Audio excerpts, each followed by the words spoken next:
بەخێر یەکێک لەو کتێبە پڕبایەخانەی کە لە ئێستا قسە باسی لەسەرکرێ هەبوونی ڕێنووسێکی تایبەتی زمانی کوردی وە پێوەریشی تایبەت بۆ دانانی زمانی ستانداردی کوردی وە بە تایبەتیش لە نێو زانکۆکان و سەرچاو و توێژینەوەکان لەم بابەتە بابەتێکی گرنگن و زۆرێک لەو کەسانی کە لە زمانی کوردی و ڕێنووسی زمانی کوردیە قسە باسەکەن لەسەرم بابەتە بۆ ئەوەیە کە بتوان توێژینەوەکانیان لە ئاستێکی پێویستا بێت تا بتوانن سوودی لێوەربگیرێت بۆ ئەوی بتوانرێت وەکو سەرچاوەکو و ڕێن و سوودی لێوەربگیرێ قساکەم لە سەریشێک لەو کتێبانە کە ئەویش کتێبی بەرەو ڕێنووسی پێوەری کوردیە لەگەڵ بەڕێز دکتۆر بێهروز شەمەند ئارا کە ئەندامی زانستی بەشی زمان و وێژەی کوردی زانکۆی کوردستانە ڕاستەوخۆ لە شاری سنەی ڕۆژهەڵاتی نیشتیمان و لەگەڵ مایە دکتۆر جان سڵاو لێبێ ئەم کاتت باش. سپاس بۆ تۆ سپاس بە بەشداریکردن لە پرۆگرامەکە قسە باسێ بکەین لەسەر کتێبەکە و گرنگجی ئەم کتێبە لە ئێستاە بۆچی. سپاسەکەم بۆ بانگێشتکردنتان. طبعا ڕێنووس وەکو بەشێکی گرنگ ئەو شتێک ماوی کارزانیەتی مێژووی مرۆڤدا هەرکی زۆر گرنگ بۆ زانیاریی و نوێنەری شارستەکەی مرۆڤ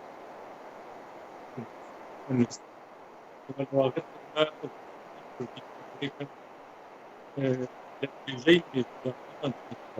بە شێوەیەکی شتی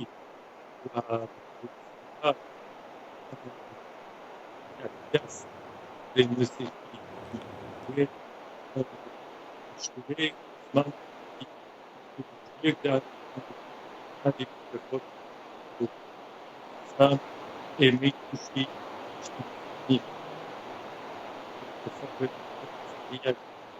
باس کوردی ناوەڕاستێکمانە کوردی فەرمانجییان بۆ یەک زمانە بەمانای من یەک دوور دەکەن ئەو شتەکە وەکو ئەستێنێک بۆ گرێدانەوەی هەموومان بە یەکتر زمانێک لە ڕێنووس شتێکی تۆ ڕەنگە کێشەیەک لە ڕووی ئینتەرنێتەوە بێت دەنگت بە باشی ناگاتە لە لای ئێماگەر هاوکارانمان بتوانن چارەسەرێکی بکەن تا ئەو کاتە بگەڕێمەوە لات بۆ قسە و باسکردنی زیاتر لەسەر بابەتەکە قساکەم لەسەرەوەی کە هەبوونی ئەو ڕێنووسە کوردیانە کە چجای ساڵانێکی زۆرە بە تایبەت قسە و باسی لەسەرەکرێتەوە ڕێخستنەوەی ئەو زمانە ستانداردە کوردیی کە پێویستەکە هەبێت لە ڕووی زانستیەوە و لە ڕووی ئەوەی کە سوودی لێ ببینرێت و یەک زمانی ستاندارد و پارا و پێوەرێکی تایبەتی هەبێت تا بتوانرێت هەم لە ڕووی خوێندن و هەمیش لە ڕووی سەرچاوە بە تەواوەتی سوودی لێوەربگیرێت. ئەگەر بچمۆ لای دکتۆر بەهرۆز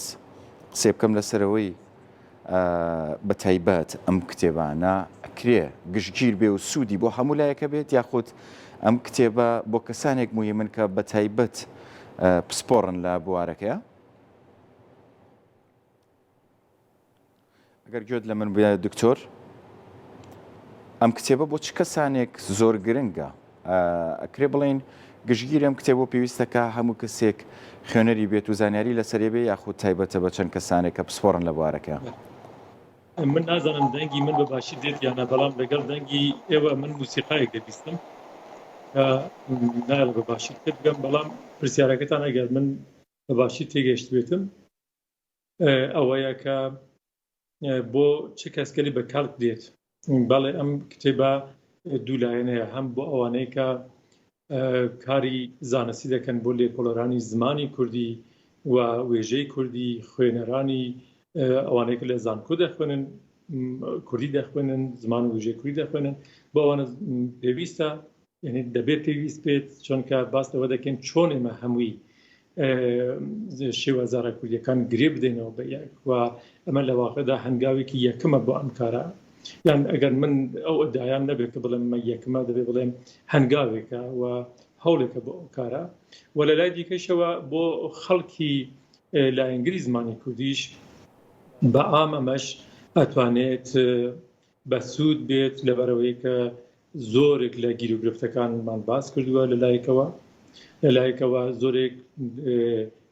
جۆری نووسینی میدیایی لە ڕۆژنامەکان لە میدیاکان لە کتێبەکانمان هێناوە و باسمان لەسەر کردوون و کێشەکان گرفتەکان چونیەتی دروست نووسینی هەمووی ئەوانمان نووسیوەوە لێکمان داوەتەوە دام وایە بەوانش بەسوود دەبێت. دکتۆر جان ئەگەر قسە بکەین لە سەرەوەی ئەم کتێبانە تا چەند لە کتێبخانەکانی کوردیە هەن یاخود لە ڕابردووە کاریان لەسەر کراوە و بە تایبەتیش لە ڕووی ڕێنووس و پێوەری زمانی کوردی و خزمەتکردنیش بە بواری ئەدەبی لە هەمان کاتە. بەڵێ بە خۆشحاڵیەوە لەسەر ڕێنووسی کوردی زۆر باش کار کراوە واتە ئێمە لە کۆتاییەکانی سەدەی 19دا بە هاتنی ڕۆژنامەی کوردستان و لە دوایەوە لە بنەماڵای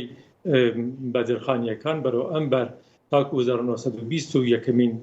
لەواقعدا بڵێم ئەوەڵەمین قەراتی کوردی کە بڵاو بووە دەیان یان بڵێم سەرەوەی سەد کتێب و نامیلکەمان لەسەر ڕێنووسی کوردی بڵاو بووێتەوە بەڵام هەمویان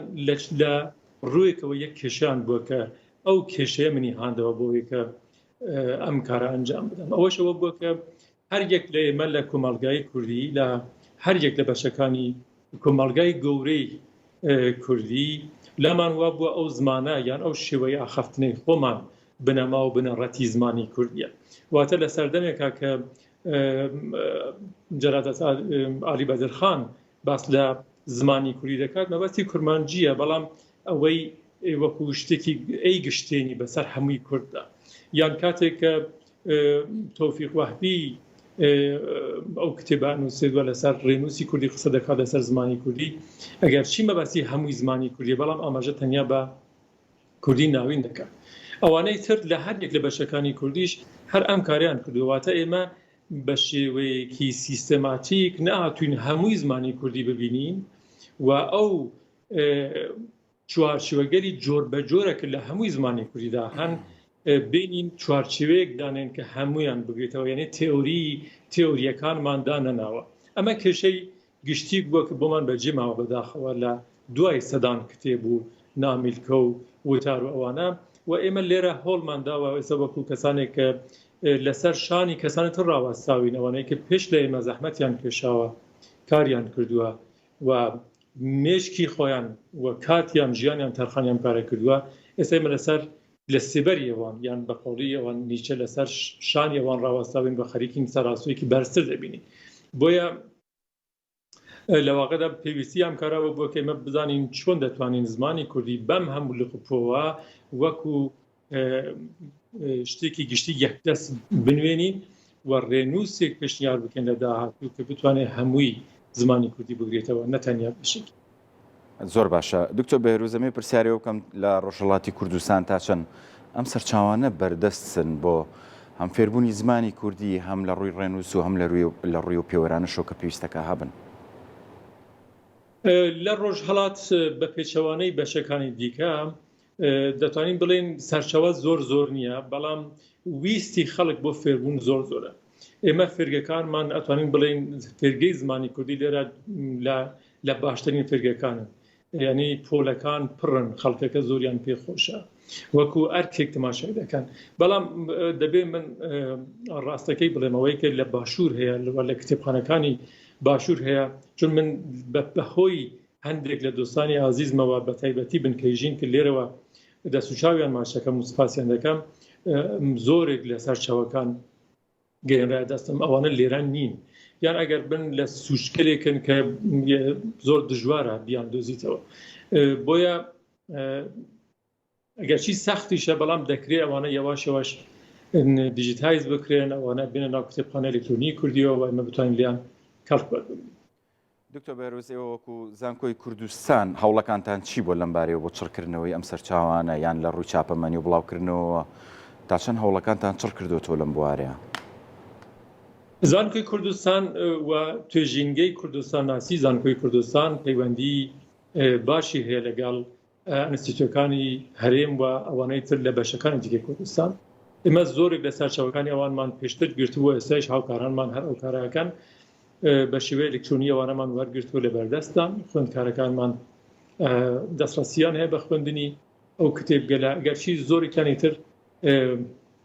لە ڕووی مێژوویەوە تەنیا بۆ ئێمە گرنگن لە ڕووی فێربوونەوە یەکتر بۆ ئێمە گرنگ نیە چۆن کتێبی باشتر هاتووە. هاوکارانمان مامۆستایان لێرە کتێبی باشیان بەرهەمهێناوە و ئێمە لیان کەڵکوەردەگرین و دەتوانم بڵێم لە ڕووی سەرچاوە زۆر بۆ خوێندکارانی خۆمان لە زانکۆی کوردستان کێشەمان نییە. زۆر باشە دکتۆر ژیان قسە بکەین لەسەرەوەی ئەمە هەوڵی تاکە کەسی خۆتە یاخۆت چەند کەسانێکی خەمخۆرە یان پێویستی بەلایانی پەیوەندیدار و پشگیریکردنی گەورەیە بۆی ئەم ڕێنووسی کوردی و ئەم پێوەرانە بە تەواوەتی دەستنیشان بکرێت و ببێتە واقعەیەک کە پێویستەکای تر هەمووان ڕەچاوی بکەین. بەڵێ ئەرز بێت کە لە ناوی کتێبەکەەوە دیارە من ئەرزمەوە بووە کەمە بەرەو ڕێنووسی پێوەری کوردیە خودی ڕێنووسی پێوەری کوردی نییە نابێمەوە بە هەڵە بیگرین. ئەمە تەنیا هەنگاوێکی بچووک و هەوڵی تاکە کەسی منە و تێگەشتنی تاکە کەسی منە لە نەبوونی ئاکادمیایەکی گشتگیر و کوردستانی بەداخەوە کەسە نیمە. ئەمە لە واقعدا ئەرکی ئاکادمیای کوردی بووە. ئەمە ئەرکی ئاکادمیایەکە کە لە هەموو بەشەکان مامۆستایانی بەشە جۆر بەجورەکانی کوردستان تێدا بەشدار بن پێکەوە فکرکەن لەباری ئابووریەوە کێشان نەبێت دەرفەتیان ببێت بۆ کارکردن و بتوانن بە شێوەیەکی درێژ مەودام کار بکەن و دەبێت دەستگاگەلی فەرمی و قانونی لە پشتی ئەم کارەوە بن کە مە بتوانین لە داهاتووی نزیک بەرەو ڕێنووسێکی یەکگرتووتر بچین. ئەوەی کە من کردومە تەنیا کەسی بووە تەنیا باڵ بووم 4-5 ساڵ من کاتی خۆم دانەوە بۆی کە تەنیا ئەوە بڵێم و بینوێنم کە کاتەکە زۆر لە دەستمان چووە زۆر هەنگە دواوە و بۆ ستانداردکردنی نەک بۆ ستانداردکردنی زمانی کوردی نەک بۆ ئاخەفتن بەڵام بۆ نووسینی کوردی مە پێویستمان بووە کە زووتر ئەم کارەمان کردایە و نەمان کردووە. ئێستا زۆر ئەستەمە کەسێک لە باشووری ڕۆژهەڵات لەگەڵ کەسێک لە بەشکەلی باکووری باکوور بتوانن بەڕاحەتی بنووسن و لە یەک تێبگەن کەسێک کوردی کەلوڕی لە کرماشان ئەنووسێت یانەوەی کە گەڕووسی ئەنووسێت سەختە لە باشوور بیخوێنرێتەوە یان لە باکوور و بە پێچەوانەشە بە هەمان شێوە. بەمانە لە کێشەکانمانم دەبێ ئێمە لە کاتێکا کە دەسترسیمان نییە لە کاتێکە دەسەڵاتیشمان بۆ پەروەردەی یەک دەستنی لە پارچەکانی کوردستان لایەنی کەم ئەوەی کە لە دەستمان دێ ئەنجام بدەین و ئەوەی کە ئێستا من کردومە تەنیا کارێکە وەکو پێشنیار و وەکو پرسیار کە لە بەردەستی توێژەرانە و لە دەستی مامۆستایانە و هیوادارم لە داهاتوو درێژەی ببێت بە تیمگەری باشتر بێنە کارانە بکەن و زۆر هێشتا خاڵی لاوازمان زۆرە قسە و باس و پرسیار و لێکدانەوەی زۆری هەیە کە ماتوانینەوانە بە کۆ ئەنجامیان بدەین. زۆر پرسیارم زۆرە لەسەرەوەی کە قسە لەسەر ڕێنووسی کوردی بکەین بەڵام ماوەی پرۆگرامەکە زۆر ڕێگەم نایە بچمە ناو وردەکاریەوە وەک دوا پرسیار